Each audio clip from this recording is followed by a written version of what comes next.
What's up, guys? I'm back for another power review. Listen, y'all, I had to work last night. I had to close. I did not get off work until 10, and we didn't close my location until like 9:20 because they were still letting people on the rides. I was working in like the photo part, the gift shop. I did not leave work until 10:13. I didn't get home till like almost 11. And my butt went to the shower and straight to bed. So I didn't watch last night's episode until this morning. So now I'm here. I'm going to go by character because your girl, I'm just tired, y'all. I'm just tired. And let me tell you, I got to go to work again today. And I got my first 3 exams this week. Oh, Lord, y'all. It's just a lot. It's a lot. Just some housekeeping. First off with the power reviews, more than likely they're going to come out Sunday afternoon, depending on my work schedule, either Sunday morning or Monday morning, because really right now I'm just busy these next 2 weeks. Right now, y'all getting this on a Monday. Next week, more than likely, I'm doing a swing next week, so you're probably going to get this on Monday too, as well as next week because your girl's going to Music Midtown. So these next 2 weeks are going to be for Monday. I might just put it on a Monday morning schedule because really your girl is busy on the weekends because I'm working every weekend because we're now weekends only until basically till November. We're weekends only until Holiday in the Park starts. But yeah, that's some housekeeping there. First off, can we just acknowledge the fact that 50 Cent is so freaking petty. I swear. It is week 2, and we still have Trey Songz on this theme song. When I heard it, I was like, let me try to skip. They didn't have the skip intro button. I had to mute it the whole time. Why?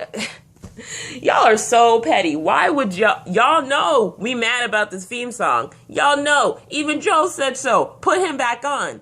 I don't care if Joe owes you money, 50. Put him back on. Trey Songz, love you. But get out your doggone feelings. You did not have to do this theme song. If y'all wanted to change the theme song, y'all could have changed it way back in season 4. Halfway. So we can get used to it. Y'all didn't give us no warning. No heads up. Nothing, okay? The only show that got away with doing that was Charmed, the OG version. And that was because they didn't know they were coming back for an 8th season. And they lost the rights to use the song, so they had to use the instrumental. That's the only time you can let that slide. We ain't letting that slide. Put it back. Do not wait until the final episode to put it back, okay? Got me pissed off. My goodness. Okay. Moving on. Into the episode. So, we get Ghost. He's watching Tommy's car.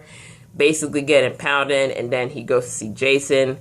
Basically, he tells him, yo, the stuff you and Tommy's messing with my business. And then Ghost is going to go and say, it was a family matter. I'm like, Ghost, you sloppy, okay? You sloppy when you do this thing. You've been sloppy from the beginning, season 1. He was so good at a cleanup to cover himself up. Now he's being sloppy. And then Jason, meanwhile, he knows that Tommy's alive. He put his guy in the car to basically be a decoy. And he's like, if you want me to not kill your ass, you're going to have to pay me $100K. Was it $100K? Yeah, $100K every 2 weeks. I'm like, that's $200K a month. Times that by 12. Times that by 12 months. 2.4 million. Ghost, where do you got 2.4 million in a year? Because I was like, how long are they going to drag this on? How long are y'all going to drag this on? Because this is a lot of money. I'm like, Jason is a businessman. I'm like, I do not blame you because he's getting money out of Tommy for him to protect him. I'm like, you know what? I don't blame you. Ghost, you sloppy. You didn't think this through. You just spontaneous with this ish. My goodness. Then, we have him and Tasha in their the divorce proceedings meeting. And basically, they do have a prenup, but it's so ironclad that, basically Tasha, who's initiating the divorce, she doesn't get anything. She gets child support for the kids, but she gonna get nothing. I'm like, see, y'all did not Tasha, y'all are probably young when y'all got married. and you probably thought that you would never have to look at this again. You signed that prenup saying, I'm marrying you for love, not the money. Which changed over time when this actually was money coming in. She was like, we're going to be together forever. We're never going to have to look at this again because I'm just doing this because I love you more than the money. Now, 15 years later, look what happened. See, y'all got to be careful. Y'all who want to get married so early on, y'all got to come with your prenup, okay? If dude asks you for a prenup, you come with your prenup, okay? Then come to a mutual agreement. And let me tell y'all something. These prenups, women over here getting a whole cheating clause, okay? The cheating clause were like, if you step out the marriage, okay, I'm entitled to a certain percentage, okay? That's how cheating clause be working. I've seen them in these papers. One of my aunties is a lawyer, and she's seen these in, like, when she's doing divorce proceedings. Whoo, let me tell you. Tasha, you should have had a cheating clause. Basically, Tasha's entitled to nothing. I'm like, hold up. You spent 15 years, built up this empire with him. I'm like, so do y'all not have evidence to prove that he stepped out the marriage, forcing her to initiate the divorce? That there's a clause. They gotta find a way around that. They're gonna find a way around that to prove that, hey, he cheated. And then he had the nerve to ask her to come to Angela's funeral. I'm like, at the autumn mess you've been putting her through, you asking her to be your date to your mistress's funeral? Because yes, I'm going back there, y'all. I'm not traditional, but I got some morals. I'm like, are you freaking kidding me? I'm like, yes, the people still think they're still happily married, grieving couple. I'm like, Jesus Christ, this is too much. So then Ghost goes to see Tariq and tell him basically he'll kill Tommy because he killed Angela. Tariq ain't having none of that. Tariq, my God, he trying to be a mini Ghost. And I know they got the spinoff, book 2, Power going on. It's going to be the Tariq spinoff. But y'all are just setting it up. We got a mini Tommy with this white kid. I'm like, you are going to get yourself into trouble if you don't keep your mouth shut. My goodness. And then we have old girl that finds out about his operation. We find that out. And, you know, she's basically ready to snitch on him. But Tariq hits a chord of her. Basically, seeing how she's on scholarship. She works at the bookstore. She has, old, outdated shoes. I'm like, oh, why you gotta go there? And he offers her to come work for him. I'm like, oh my God. This is mini Ghost. He trying to be the new Ghost. Oh my God. They probably gonna hook up later. That was probably why we saw Tariq with his shirt off in the promo. They probably gonna hook up later. And I'm like, my God. What? And then y'all reminded me on Twitter that y'all put a comment on my one of my tweets saying old girl from season 4 is like the Angela in this case. Since she disappeared, she might reappear. And everyone was like, what if she reappears with a kid? I'm like, oh no. Y'all doing the most. Oh my God. But back to Tasha. She basically meets with Tommy saying that she gets nothing. He offers, if she needs any money that, she can help him out. And towards the end of the episode, we see her basically help Paz pay for the funeral because, she feels somewhat indebted to Angela because she helped keep Tariq out of jail for him murdering Ray Ray. And, we see her and Yaz get their little apartment. And I'm like, there you go. Start from the bottom up. There you go. Oh, I forgot to mention, Tasha went to go see Tommy. Keisha slammed the door in her face.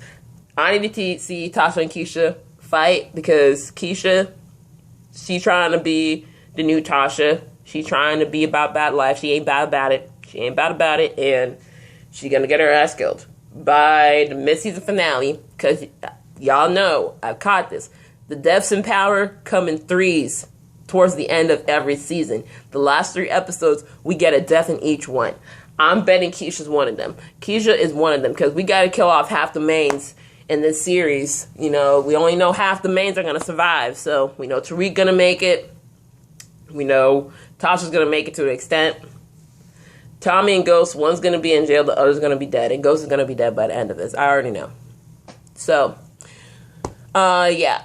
Moving on going on to Paz, she finds out she can't afford a funeral because basically the benefits have stopped because they're still working on the case, so you can't get the benefits or the pension or the insurance. So she doesn't know how to pay for it. She's like about to swallow her pride and ask Jamie for it, but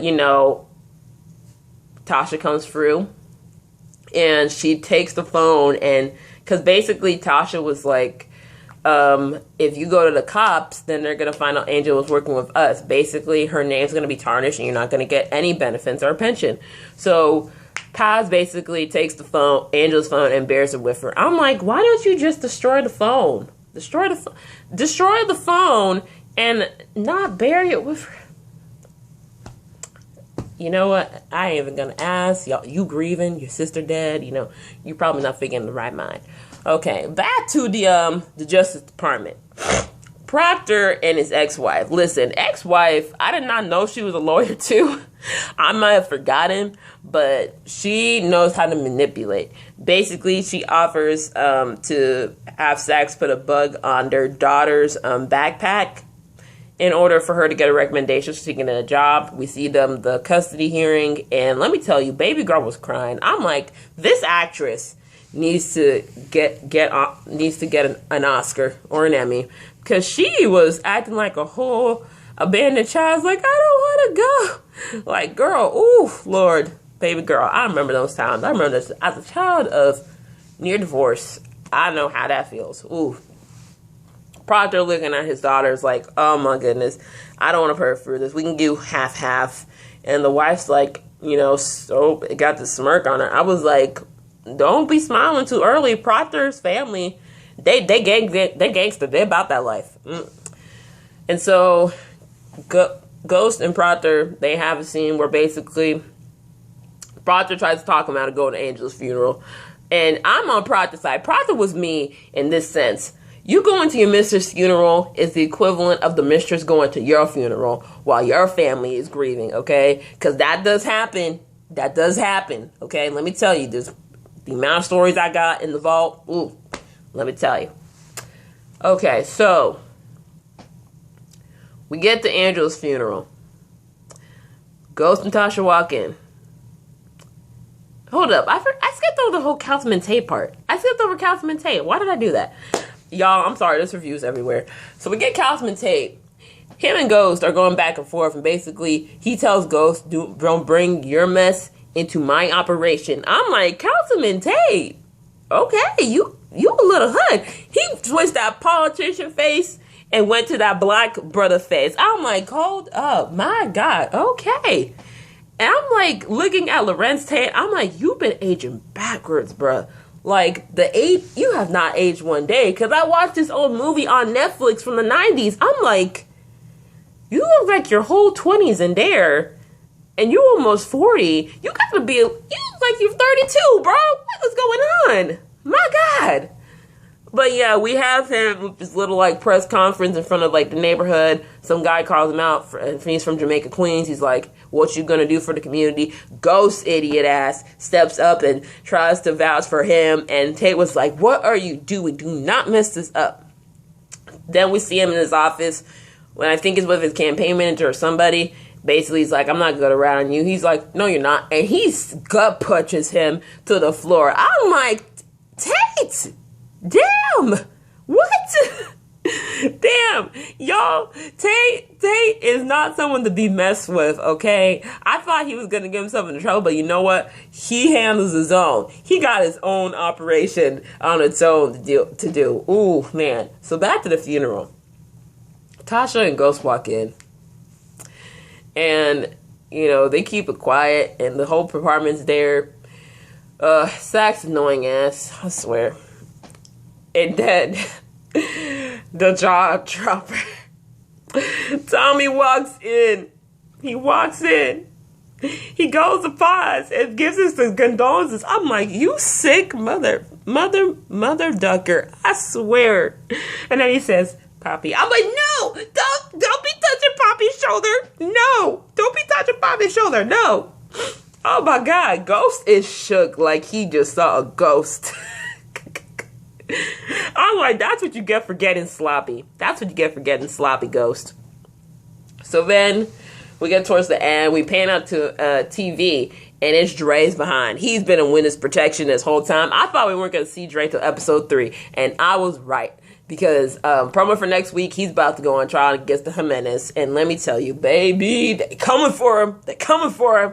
And basically, Donovan walks in saying, you about to testify for the Jimenez. And, you on thin ice, bro. Because now he knows Angela's dead. So, baby, next week about to be lit. Ooh. This episode picked the energy back up for me. It picked it back up for me because, the first one, it was just the aftermath. And you know what? This episode got the ball rolling. Ghost knows Tommy's alive. Dre about to go on trial. Tasha about to get what's hers. Okay? Because why do I keep forgetting parts? She confronted Ghost about Terry. And basically, she threatens to go to the cops and tell him what he did. Unless he pays her, so he's gonna pay her. My gosh, y'all, I be forgetting everything in episodes. I'm just so tired. Oh my god. But anyway, that's my review of Power for y'all. I'm sorry this review is everywhere. I just did not expect to be at work so long yesterday. Anyway, this your girl. Peace out, my love. Stay safe. Let me know in the comments what you thought of this episode and what you think gonna happen this season and who you think's gonna die. Dre gonna die probably by the end of the mid-season, and so is Keisha. Those are my top 2. Anyway, peace.